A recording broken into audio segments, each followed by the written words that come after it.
잠언 31장 1절에서 9절입니다. 자, 교독합니다. 르무엘 왕이 말씀하신 바 곧 그의 어머니가 그를 훈계한 잠언이라.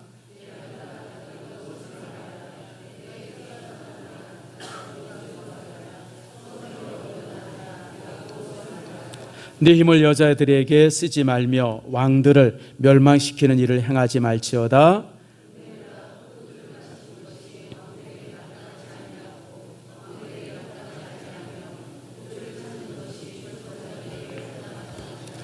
술을 마시다가 법을 잊어버리고 모든 공고한 자들의 송사를 굳게 할까 두려우니라.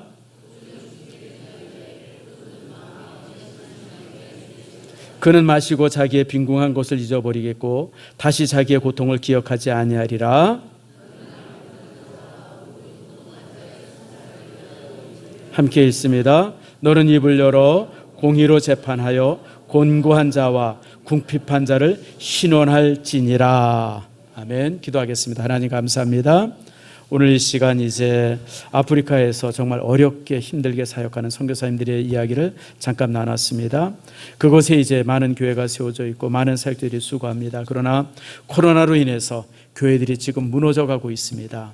아버지 하나님, 우리 한국교회가 더 많은 선교사들을 파송하며 그들을 지원하고 그들을 도울 수 있는 축복 내리워 주시옵소서.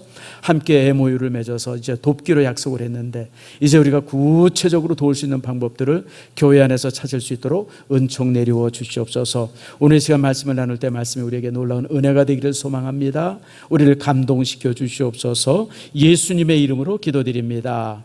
아멘. 자, 우리 옆사람과 한번 인사합니다. 축복합니다. 사랑합니다. 오늘 주의 전에 오신 여러분들을 축복하고 사랑합니다. 잠언 31장은 의문이 많은 성경입니다. 무슨 의문이 많냐면 르무엘 왕의 말씀한 바라고 나와 있는데 도대체 르무엘 왕이 누군가라고 하는 거예요. 성경을 아무리 살펴도 르무엘이라고 하는 왕이 나오지 않습니다. 솔로몬도 있고 다윗도 있고 아합도 있고 시드기야도 있고 수십 명의 왕의 이름이 있는데 르무엘이라고 하는 이름은 나오질 않아요. 그래서 많은 성경의 학자들이 설교자들이 이 본문을 설교할 때마다 도대체 이 르무엘이 누구일까? 거기에 대한 퀘션들을 많이 갖습니다. 뭐 여러 가지 가설들이 있을 수 있죠. 아마 솔로몬의 다른 이름이 르무엘이 아닐까? 또 히스기야의 다른 이름이 혹시 르무엘이 아닐까? 뭐 그렇게 말하는 분도 있고 또 어떤 분들은 아마 이스라엘의 왕이 아니라 하나님을 아는 어떤 왕이 참 주변에 있었는데 그 사람이 아닐까 뭐 이런저런 얘기를 참 많이 합니다. 또 하나 이제 재밌는 것이 그의 어머니가 그를 훈계했다라고 하는 말씀이에요. 여러분, 왕의 법도를 가리킨 사람이 누구냐면 아버지도 아니고 무슨 뭐 아주 훌륭한 학문을 가지고 있는 신하도 아니라 누가 가리키냐면 어머니가 왕의 법도를 가리켰다라고 하는 거예요. 어머니가.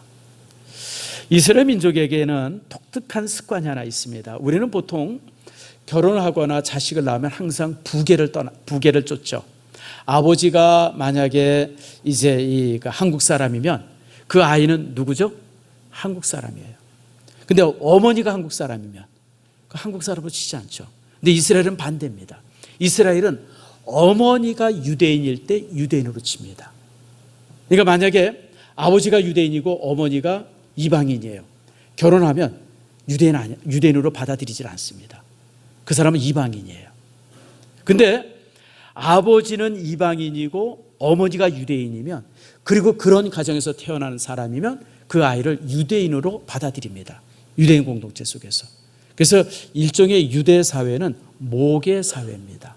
어머니가 중심된 사회입니다. 오늘 본문에도 보니까 이렇게 이제 아들을 가리키는데 아들의 왕도를 가리키는데 어머니가 가리키고 있어요.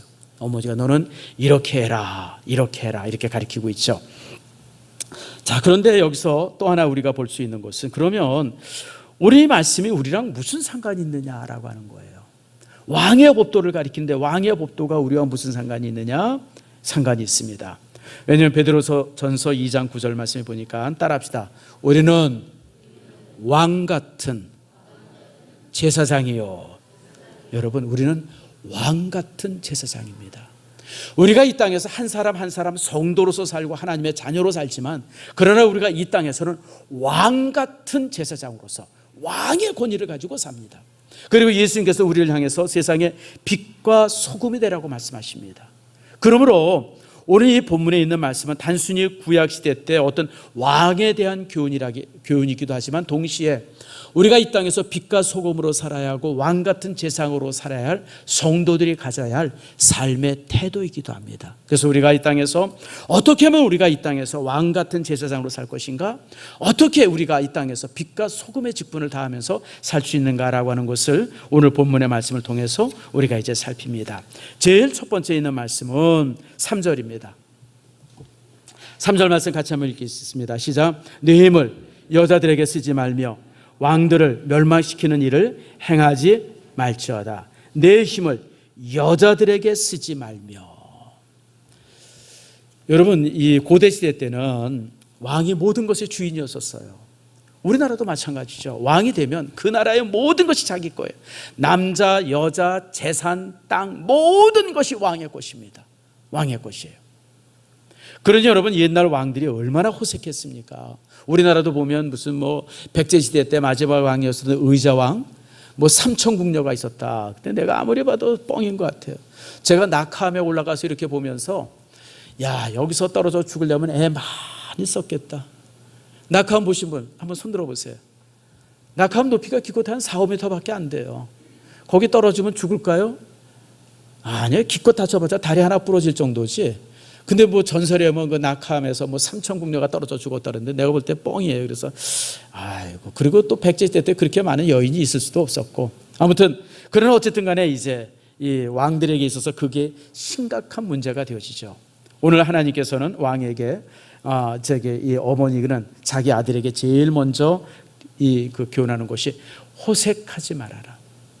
그것이 내 인생을 망칠 것이다라고 하는 거예요. 실제 여러분, 구약 성경을 읽어보면 많은 지도자들이 여인 때문에 망한 사람들이 많습니다. 대표적으로 삼손이 그랬잖아요. 나실인이었었고 사사였었던 이 참 위대한, 정말 어떻게 생각하면 용사 중에 용사였던 삼손이, 여러분, 이 드릴라라고 하는 여자 하나 잘못 만나죠. 일생을 망치잖아요. 결국 눈이 뽑아지고 짐승처럼 살다가 죽음을 맞이하지 않습니까? 그래서 여러분, 우리가 신앙생활하면서 제일 조심해야 될 부분들이 이런 부분들이에요. 여러분, 내가 나이가 60이니까 70이니까 이제 나는 아니에요. 여러분들, 죽을 때까지 조심해야 되는 것이 이 부분입니다. 여기 있는 남자들, 여자들도 동일해요. 여러분, 항상 이 부분 조심하세요. 제가 자주 얘기하잖아요. 저는 어딜 가든지 우리 집사람이랑 항상 함께 합니다. 여러분, 제가 심심해서 우리 집사람이랑 같이 다니는 거 아니에요. 집사람이랑 같이 있을 때 내가 지켜집니다. 저는 그래서 우리 남자들이, 여자들도 마찬가지지만, 무슨 이렇게 외국에 오랫동안 이렇게 보내고 유학하고 그래서 이제 가서 돌보고, 기러기 가정이죠. 제가 기러기 가정 아주 싫어합니다. 기러기 가정 하지 마세요. 그게 무슨 대단한 일이라고 부부가 떨어지면서 그렇게 삽니까? 물론 아이들 교육하는 게 중요하긴 하죠. 그러나 여러분, 저는 마땅치 않다고 항상 생각해요.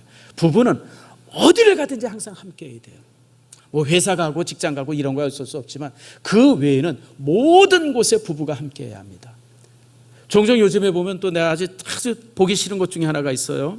여자들끼리 편져서 어디 놀러 다니더라고요. 여행 다니고. 나이 한 50대 60대 되신 분들이. 손 드세요. 지금 웃는 사람 보니까 여기 범인은. 여러분, 그런 거 하지 마세요. 어딜 가도 부부가 함께 해야지. 왜 여자들끼리 어디 놀러 다니고 무슨 남자들끼리 어디 놀러 다니고 왜 그래요? 나는 그게 도대체 마땅치 않아요. 우리 성도들은 절대 그런 짓 하지 마세요. 항상 부부는 함께 하는 거예요. 서로 의가 좋고 서로 사랑해서 함께 하는 게 아니에요. 서로를 지키기 위해서 함께 하는 거예요. 유혹이 있지 않기를 위해서. 여러분, 남자나 여자나 혼자 있으면 언제나 유혹이 있게 마련입니다. 특별히 그래서 오늘 르무엘 왕의 어머니는 자기 아들에게 제일 먼저 가르친 것이 호색에 조심해라. 호색에 조심해라. 이것은 나이와 상관없이 오는 유혹이기 때문에 항상 조심하라고 말씀하는 겁니다. 두 번째 뭐냐면 술을 삼가라고 하는 거예요. 4절 말씀 한번 같이 읽읍시다. 시작. 4절 읽습니다. 르무엘아, 포도주 마시는 것이 왕에게 마땅치 아니하고 왕들에게 마땅치 아니하며 독주를 찾는 것이 주권자들에게 마땅치 않도다. 여러분, 술 마시지 말라는 거예요. 마땅치 않다. 물론 술이 필요할 때가 있습니다. 성경에도 보면 사도 바울이 디모데에게 야, 네가 윗병이 있는데 그 윗병을 위해서 조금씩 포도주를 마셔라. 뭐 술을 권한 부분, 그건 약으로 먹으라는 거지 술 취하라는 게 아니에요. 제가 종종 말씀드리지만 여러분, 술 먹는다고 해서 우리가 지옥 가는 건 아니죠. 그대로 우리가 술을 금해할 이유가 있어요. 심지어는 포도주조차도 금해야 될 이유가 있어요. 왜 그러느냐? 마땅치 않아요. 왜 마땅치 않냐면, 자, 주권자들에게 마땅치 아니한데 이거 마땅치 않은 이유는 5절 말씀에 나옵니다. 5절 말씀 같이 한번 읽읍시다. 시작. 술을 마시다가 법을 잊어버리고 모든 곤고한 자들의 송소를 굽게 할까 두려우니라.